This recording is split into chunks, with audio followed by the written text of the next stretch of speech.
Gejala ponting sekolah merupakan masalah tingkah laku yang telah lama bersarang di Malaysia. Namun, sejak 18 Mac 2020, Malaysia berhadapan dengan Perintah Kawalan Pergerakan akibat pandemik COVID-19. Oleh itu, pengajaran dan pembelajaran di rumah atau PDPR dijadikan sebagai medium utama bagi meneruskan proses-proses pendidikan. Walau bagaimanapun, masalah ponting ini terus berlaku tetapi dalam bentuk yang baharu iaitu ponting PDPR.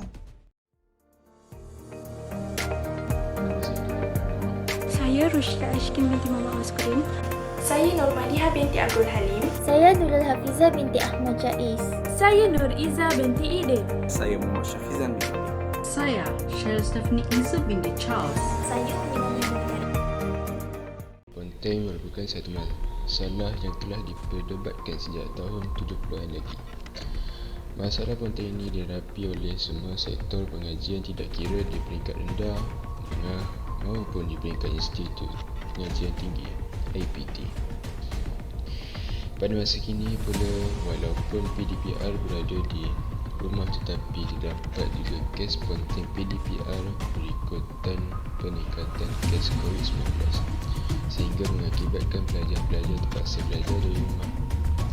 Ini pasti memberikan impak yang besar kepada guru dan juga pelajar. Bagi saya, faktor terbesar berlakunya ponting PDPR ini adalah faktor diri pelajar itu sendiri. Segelintir pelajar mengambil kesempatan dalam musim pandemik ini dengan tidak menyertai sesi pengajaran dan pembelajaran. Hal ini kerana pelajar kurang kesedaran tentang kepentingan ilmu pada masa hadapan. Selain itu juga, mereka juga kurang rasa bertanggungjawab dalam memikul gelaran sebagai seorang penuntut ilmu. Faktor yang seterusnya adalah kurang pemantauan daripada ibu bapa. Faktor yang terjadi disebabkan oleh sikap ibu bapa itu terlalu mementingkan pekerjaan berbanding anak-anak mereka. Anak-anak mereka akan merasa selesa dan bebas untuk melakukan apa jua perkara tanpa pemantauan daripada orang dewasa. Masalah tingkah laku ponting PDPR akan terus berleluasa sekiranya pemantauan daripada ibu bapa ini tidak dilaksanakan. Di samping itu, gejala-gejala lain seperti menonton video pornografi dan juga terlalu reka bermain video game juga akan terus meningkat. Oleh itu, ibu bapa perlulah meluangkan sedikit masa untuk memantau anak mereka secara kerap agar masalah tingkah laku ini tidak terus berleluasa. Faktor capaian internet dan kekangan perolehan peranti. Capaian internet yang tidak stabil sememangnya menyukarkan para pelajar untuk menyertai secara aktif di dalam sesi-sesi PDPR yang dilaksanakan oleh guru mereka. Sekaligus, perkara ini akan menyebabkan mereka untuk mula hilang fokus dan tumpuan mereka terutamanya terhadap isi-isi pembelajaran yang sangat penting. Seterusnya, kekangan perolehan peranti. Ingat, tidak semua pelajar mampu untuk memperoleh ataupun memiliki alat peranti secara bersendirian. Sebaliknya, mereka mungkin terpaksa meminjam daripada orang lain ataupun mereka terpaksa untuk berkongsi dengan adik-beradik mereka yang mungkin sedang menjalani sesi PDPR di rumah. Jadi, masalah capaian internet dan alat peranti yang terhad sememangnya mendorong mereka ataupun mendorong para pelajar ini untuk terjebak melakukan tingkah laku ponting PDPR terutamanya sewaktu pandemik COVID-19. Antara kesan-kesan tingkah laku ponting PDPR ini ialah pencapaian akademik pelajar akan merosot. Jika perkara ini tidak dapat dikekang, maka pelajar tersebut akan mengalami kesukaran ketika menjawab soalan peperiksaan dan mendapat keputusan yang tidak cemerlang. Keadaan ini amat membimbangkan lebih-lebih lagi kepada pelajar yang berada di tingkatan 5 yang bakal menduduki peperiksaan SPM. Selain itu, kesan kedua ialah mengganggu proses PDPR yang dijalankan oleh guru. Hal ini kerana guru merasakan bahawa ianya hanya membuang masa dan tenaga kerana hanya mengajar segelintir murid sahaja. Hal ini kerana tidak semua murid menghadiri kelas PDPR pada waktu yang ditetapkan tanpa memberikan alasan yang munasabah. Ponting PDPR boleh menyumbang kepada peningkatan berlakunya masalah jenayah. Hal ini dikatakan demikian kerana darah muda remaja yang kian membuak-buak menyebabkan remaja ingin mencuba sesuatu yang mereka tidak pernah cuba sebelum ini bersama rakan-rakan mereka. terutamanya dalam melakukan aktiviti yang negatif seperti melepak, menagih dadah dan terlibat di dalam lumba haram.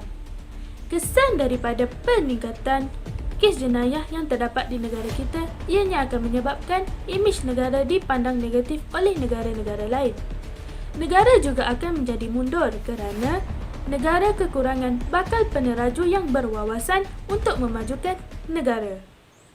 Setiap masalah pasti ada jalan penyelesaiannya. Oleh itu terdapat beberapa langkah untuk mengatasi masalah ponteng PDPR semasa pandemik ini. Antaranya ialah peranan ibu bapa.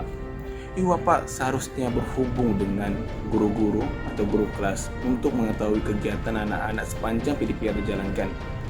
Selain itu juga, ibu bapa haruslah memeriksa telefon atau gadget anak-anak selama di rumah untuk mengetahui sama ada anak-anak melakukan kerja yang diberi ataupun tidak.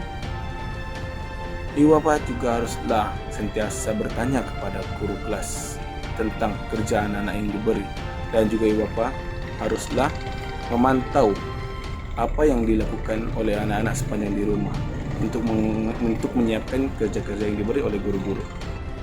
Langkah kedua, yaitu peranan guru. Guru haruslah menjadi contoh teladan yang baik kepada pelajar-pelajar.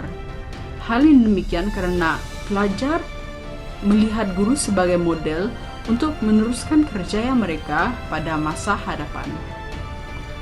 Menurut kata Mock, guru haruslah mempunyai sifat-sifat yang terpuji yang boleh menjadi teladan kepada pelajar untuk dicontohi. Langkah ketiga merupakan peranan pihak bimbingan dan konseling, yaitu dengan memberikan perkhidmatan bimbingan dan konseling kepada pelajar. Ini akan membantu pihak guru dan juga pihak sekolah untuk mengesan punca terjadinya masalah disiplin terhadap pelajar tersebut. Perkhidmatan juga menjadi satu inisiatif kepada pelajar-pelajar untuk meluahkan perasaan mereka yang membelenggu kesihatan emosi mereka. Para pelajar perlu fokus terhadap tujuan utama sebagai pelajar. Jangan jadikan pandemik ini satu alasan. Jadi, semakin bersemangat untuk menempuh cabaran PDPR. Ibu bapa perlu sentiasa peka terhadap tingkah laku anak-anak anda. Guru pula perlulah prihatin terhadap masalah pelajar. Wujudkan kerjasama yang utuh di antara ibu bapa dan guru. Jadikan komunikasi sebagai medium dalam mewujudkan kerjasama. Ingat, pelajar merupakan perantis masa depan negara. Hashtag dalam Ponteng. Okey, yang pertama, Ponteng itulah PDPR. Okey, kadang-kadang cikgu-cikgu faham ada murid yang ada kekurangan. Contohnya ada ibu bapa yang memang tak bagi telefon bimbit kepada anak-anak.